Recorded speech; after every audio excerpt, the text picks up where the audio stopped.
Coenco est une agence d'architecture, on est une vingtaine d'architectes à travailler ici. On a un positionnement généraliste. En ce moment, on est très tertiaire dans la commande. On est en train de réaliser la tour Trinity à la Défense. On vient de livrer le carré Michelet sur la Défense également. Le CNIT, c'est le bâtiment iconique de la Défense. C'est le premier bâtiment qui a été construit en 1958. C'est une voûte en béton qui fait 200 mètres de portée. C'est un record du monde. C'est un ouvrage remarquable. C'est vraiment un bâtiment historique.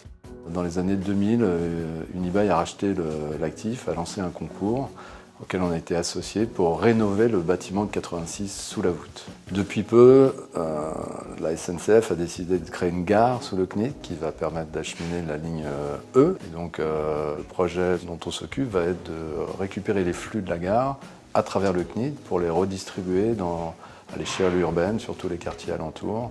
Et donc revaloriser des accès, revaloriser des connexions entre cette nouvelle gare, le hub existant, la place centrale du CNIT et le parvis principal de la Défense.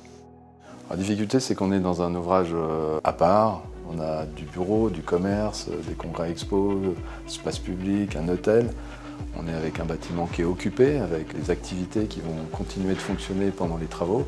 Donc on a besoin d'éliminer au maximum des surprises de chantier, on a besoin d'avoir une connaissance parfaite de la construction telle qu'elle est aujourd'hui pour pouvoir intervenir de façon assez chirurgicale sous les espaces ouverts au public. La voûte est un volume assez compliqué à appréhender aussi en deux dimensions. On a été amené à demander aux géomètres de faire des relevés de nuages de points pour avoir un relevé très précis de la sous-face de cette voûte. On est arrivé à la conclusion qu'il fallait utiliser le BIM parce que c'était l'outil qui nous permettait d'avoir la connaissance la plus fine de l'existant.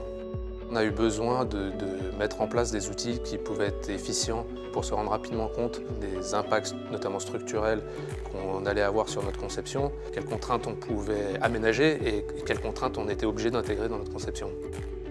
On avait besoin aussi d'avoir un travail cohérent avec les équipes de la gare. C'est deux équipes de maîtrise d'œuvre, c'est deux maîtrises d'ouvrage. On a les mêmes ingénieurs entre la gare et la restructuration du CNIT. C'est important d'avoir une seule et même entité pour justement tout ce qui est continuité des verticalités. Ils travaillent sur un logiciel qui est un logiciel en 3 dimensions. On voulait avoir le même, c'est le logiciel Revit pour ne pas le citer. Et c'était important aussi de partager sur les outils de conception pour avoir une cohérence globale sur les deux projets. Je pense que la valeur ajoutée de notre conception, c'est de valoriser les culées pour placer les accès principaux sous la voûte du CNIT, de voir la voûte, de la mettre en valeur, donc ça c'est les accès. Et l'autre, c'est d'apporter le maximum de lumière naturelle dans ces espaces qui sont souvent enfouis.